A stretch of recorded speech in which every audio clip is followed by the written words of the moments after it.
What's up? Welcome back to another episode of JK Sports. Just wanted to do a new mock draft video. That was by far our most popular video.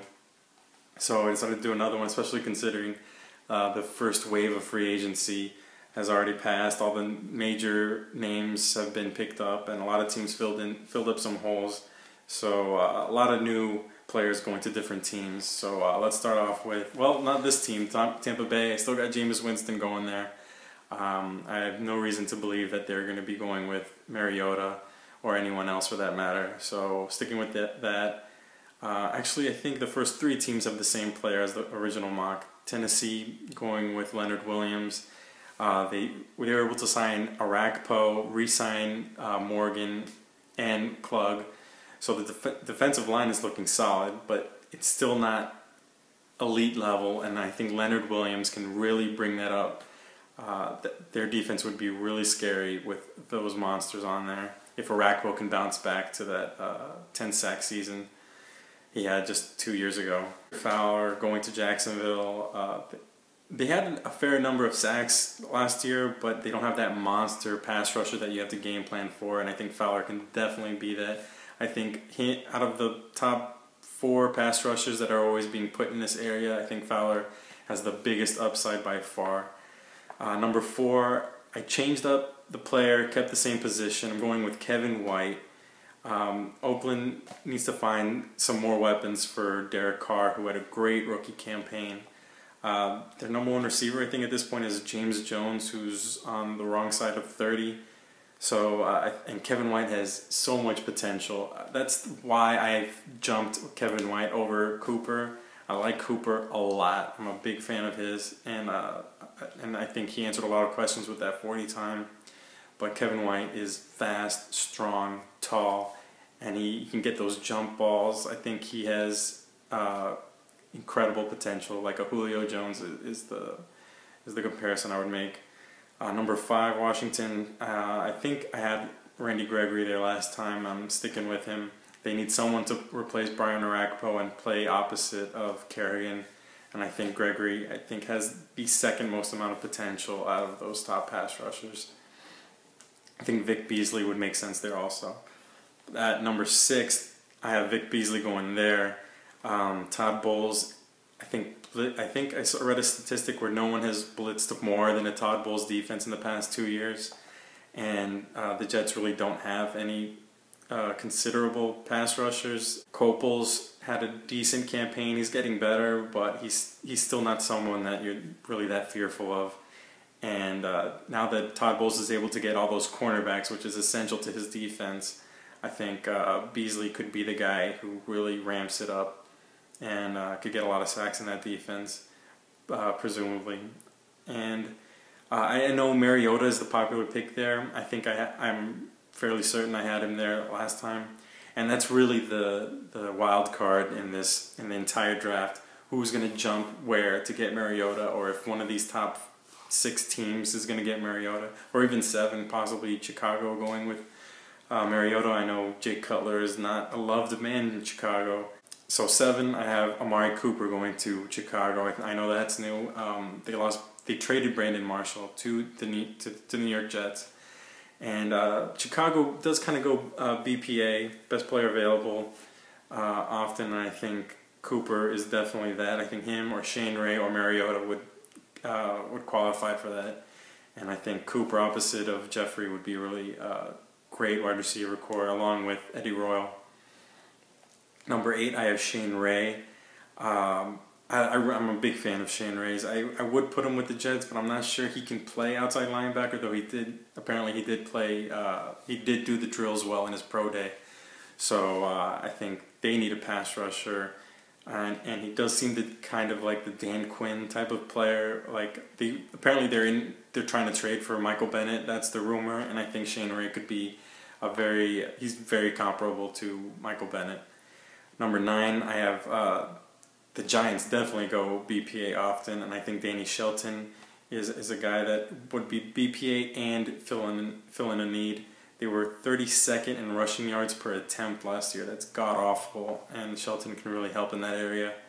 Number 10, this is the key one. That's where I have Marcus Mariota going. They traded, remember they traded Sam Bradford to the Eagles for Nick Foles. Obviously, I don't think either team really thinks that fondly of Nick Foles. I think Foles is more of a guy who can play decently until you find your future. And Mariota, I think, has tons of potential. Honestly, it's just a matter of whether you can take a snap from under center and not play in that system that really makes quarterbacks look well.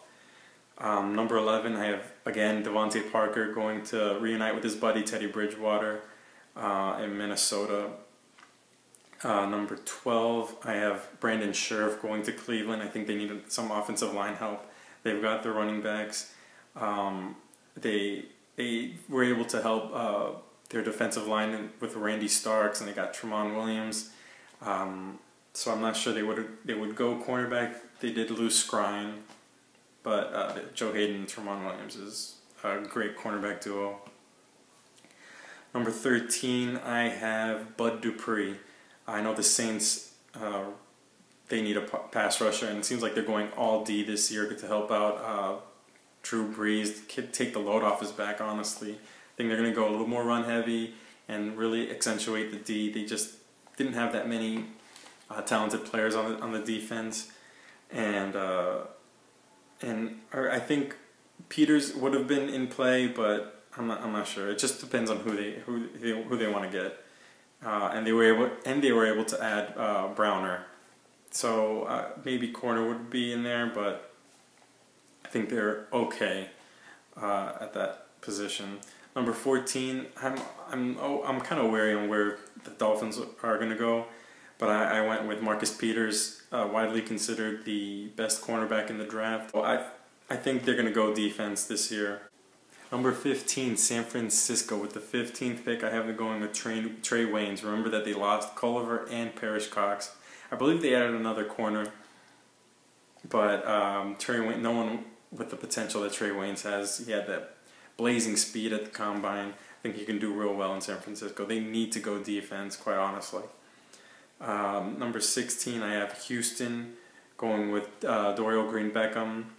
They lost Andre Johnson, and they added Cecil Shorts, which is a big drop-off. Shorts is talented, unquestionably, but he's no Andre Johnson, even as old as Andre Johnson is. And you kind of know who Shorts is. He's not going to be number one. Dorial Green-Beckham definitely has number one potential. He's big, he's fast. He's just got to get a little more, for the big receiver, he just needs to get a little more physical, in my opinion, and maybe do a little better with the yards after the catch. San Diego with the 17th pick, I have them going with Landon Collins out of Alabama. Easily the best safety in the draft. Alabama's always coming out with big-time defensive prospects. Remember, San Diego lost Marcus Gilchrist to the Jets. Of course, they have Eric Weddle, one of the best safeties in the game, if not the best. And I think Landon Collins is the perfect complement for him to be an inside-the-box type of safety. Kansas City, I have them going with Cameron Irving. Remember, they lost Rodney Hudson to Oakland. So I think replacing an FSU center with another FSU center, why not? Plus Irving, widely considered to be a center that you can just put in as a rookie and forget about the position for the next 10 years. He's really a great prospect. He can also play guard, but I think the need there is at center. Number 19, I went with Eric Armstead from Oregon, defensive end. I really like Armstead's potential. He is a Calais Campbell, J.J. Watt. As I said in the first mock, he is all the potential in the world. This is a player that I think Baltimore, with the superfluous amount of picks that they've had, is a guy that they would target and try to trade up for. I think Baltimore is going to be a key player in the draft in the first round, especially someone to look out for. 20, Philadelphia, I have them going with Jalen Strong. They lost Jeremy Maclin to Kansas City. They really wanted him back. It seemed like Maclin really bought into what Chip Kelly was doing, but the money that Kansas City threw at him, you can't turn that down, honestly. Jalen Strong has a lot of potential. He's big and he's strong, but he's fast. Not a lot of people expected him to run that 40 speed, that 40 time that he ran. And I seen watching his film, I could definitely see that he had some yards after the catch ability. So I don't know why that came as such a surprise. I think he can jump you and he can run by you. This guy is going to be a player, I believe. He just kind of has some. He kind of has some concentration drops every now and then, and he doesn't make a lot of spectacular catches in traffic and stuff like that. So that is definitely kind of that's the risk. That's why he's down at around 20 rather than at the top. Cincinnati, number 21, I have them going with Malcolm Brown. Big time run stopper, strong defensive tackle out of Texas. I think that's Cincinnati doesn't have a lot of holes, but I think they could use some help along the defensive line to help with Geno Atkins. Pittsburgh at number 22, I have them going with Eli Harold, an edge rusher. Jason Worlds is another player who retired, so at a rather young age. So that they definitely need someone to help them there. And James Harrison is also considering leaving and going to the Titans. And yeah, I think Eli Harold can really help in the pass rushing area. Number 23, I have Detroit going again with Todd Gurley. I really think he can add something to their offense. If he's healthy, if he can fully recover, you got to steal. He's the best running back prospect since probably Peterson, I think. He's just strong and he's fast. He breaks tackles. He's a load to bring down. And Detroit, they lost Reggie Bush. Obviously, Gurley and Bush, nothing alike. But I think Bell and Gurley could really be a great duo over there. I think Eric Flowers and DJ Humphries might be in play here, but I'm going with best player available, and I think that's Gurley. Though I'm not a big fan of getting running backs in the first round, I think Gurley might be worth the risk. Arizona, I have Ronald Darby from FSU, cornerback. Remember they lost Cromartie, so I think that's a big need, especially since you're in that tough division. You really need secondary help in this day and age in the NFL. You need corners, and Darby, a lot of people consider him to be the second best cornerback in the draft and potentially a top 15 pick. So I think getting him here is a steal. He's got blazing speed and he had really good tape for FSU.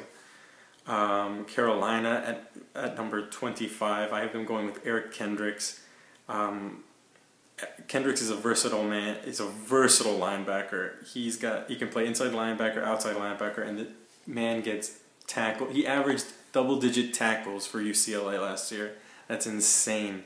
I think he could be a great replacement for Thomas Davis. Just learn under him at least, because Davis is getting up there in age, and who knows how long he can keep up his level of production. Baltimore, I have them going with Eddie Goldman. Remember they traded Haloti Ngata to Detroit. I also think DJ Humphries, Eric Flowers, and La'el Collins could be in play here. La'el Collins could be any one of these, even in the teens he's in play. I think he's a plug-and-play right tackle. 27. Remember, Baltimore, I think, is a team that could really move around and target their guy. So if they stay in place, I think Eddie Goldman makes sense. Number 27, I have Dallas going with Melvin Gordon, considered the second best running back in the class. I think. Remember, they lost DeMarco Murray to the Philadelphia Eagles, to a direct rival. They really need to help replace that kind of production. I think Melvin Gordon can definitely help with that. There's no way anyone's going to replicate what Murray did for them last year. That was just a phenomenal year for Murray. I think Kevin Johnson would also make sense for Dallas here. Or an edge rusher, whoever they value most. they haven't really had a great pass rusher since DeMarcus Ware left. So I think Gordon is the pick there. 28, Denver. I have them going with DJ Humphries, left tackle out of Florida. He's got big time potential, and to be able to get a tackle like that at this stage is huge. I think he's got the Brickashaw Ferguson potential, honestly. I don't think he'll be that polished coming out, but I think he can definitely reach that level. And I think he's definitely the best player available at that point. Possibly La'el Collins makes sense. They did lose Orlando Franklin to a rival in San Diego, I believe. They did add Shelley Smith, so I think offensive line is the way they're going to go and help protect Peyton Manning in his last year. 29, Indianapolis. I have them going with La'el Collins. I think they could definitely upgrade Charles at right tackle. Collins, I think, is an instant upgrade over him. They do need help running the ball with their offensive line, and Andrew Luck they had a lot of hurries on Andrew Luck last year, and he still was able to put up those monster numbers. So I think adding Collins would be a huge boost to the offense. I think that would be a great move along the offensive line.